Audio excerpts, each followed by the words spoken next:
Praise the lord. ప్రభువైన యేసుక్రీస్తు నామం పేరట మీ అందరికీ నా శుభములండి. ఈరోజు బైబిల్ స్టడీలో మనం ధ్యానం చేయబోతుంది కీర్తనలు 70వ అధ్యాయము మనము నేర్చుకుందాం.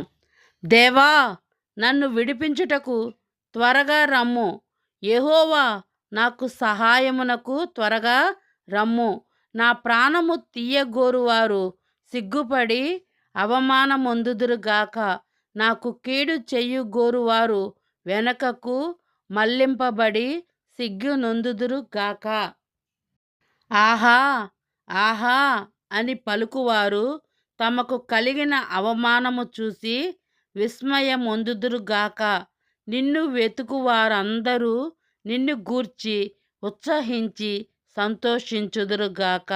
నీ రక్షణను ప్రేమించు వారందరూ దేవుడు మహిమపరచబడునుగాక అని నిత్యము చెప్పుకొందురుగాక. నేను శ్రమల పాలై దీనుడనైతిని.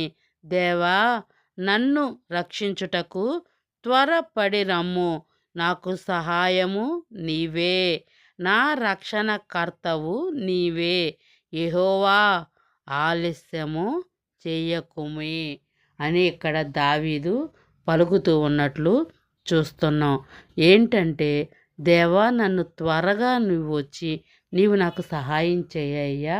నా చుట్టూ కూడా శత్రువులు నిండి ఉన్నారు. వారు ఆహా ఆహా అని నన్ను గురించి అవమానకరముగా వారు మాట్లాడుతున్నారయ్యా. నా దిక్కు నీవే ప్రభువా. నాకు నీవు త్వరగా సహాయం దయచేయనాయనా.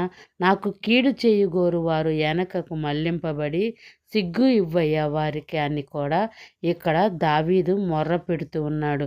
అంతేకాక తమకు కలిగిన అవమానం చూసి విస్మయం పొందుదురుగాక.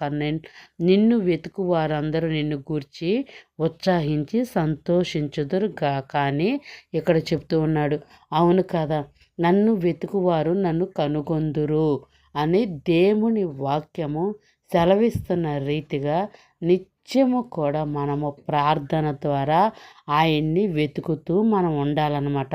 అదే ఈ వచనములో మనము నేర్చుకుంటున్నది.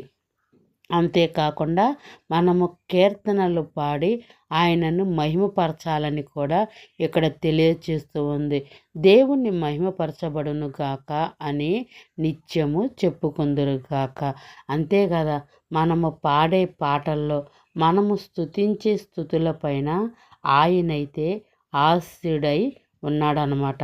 అందుకని మనము ఎల్లప్పుడూ కూడా దేవుణ్ణి ప్రేమించి ప్రార్థిస్తూ ఆయన వాక్యము చదువుకుంటూ దాన్ని ధ్యానిస్తూ వింటూ కూడా మనము ఎల్లప్పుడూ కూడా ఈ భూమి మీద ఉన్నంత కాలము ఆయనకి ఇష్టకరముగా ఉండాలంట.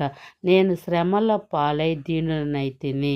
ఎప్పుడైతే శ్రమల ద్వారా మనం నడిపించబడుతున్నామో మనల్లో ఉన్న ప్రతి ఒక్కటి చేదైన వేరు కూడా బయటికి పారదోలుతాడనమాట.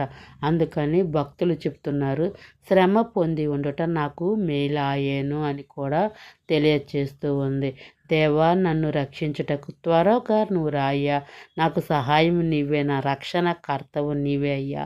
ఎందుకంటే ఎప్పుడైతే మనం నమ్మి బాప్టిజం పొందుతామో ఆయన బిడ్డల మనం అవుతామో జగత్ పునాది వేయబడక మునిపే ఎవరు వస్తారో ఎవరు రారో కూడా దేవుడు ఎరిగి ఉన్నాడు. ఆయన కృపను బట్టి గొర్రెపిల్ల జీవగ్రంథములో మన పేర్లు రాసినందుకు ఆయనకైతే మన హృదయపూర్వకంగా ఆయనకి కృతజ్ఞతాస్తుతులు చెల్లిస్తూ ఆయనకి ఇష్టకరముగా ఈ భూమి మీద జీవించి మన యొక్క దేహముతో ఆయన్ని మహిమపరుస్తూ ఘనపరుస్తూ ఇతరులకు సాక్ష్యం ఇచ్చే విధముగా మన జీవితాలైతే ఉండాలన్నమాట. ఎప్పుడు కూడా ఆయన్ని మన నోటితో దూషించకూడదు. అవిశ్వాసమే పాపమని కూడా దేవుడు హెచ్చరిస్తున్నట్లు మనం చూస్తాం. ఎప్పుడైనా కానీ కృపాసత్యమైన మాటలే మన నోటన రావాలి కానీ దూషణ కానీ నింద కానీ అవమానాలు కానీ ఇతరులను చెడ్డగా మాట్లాడతాం కానీ అటువంటి ఏ మాటలు కూడా మన నోటనైతే ఎంత మాత్రము కూడా రాకూడదనమాట.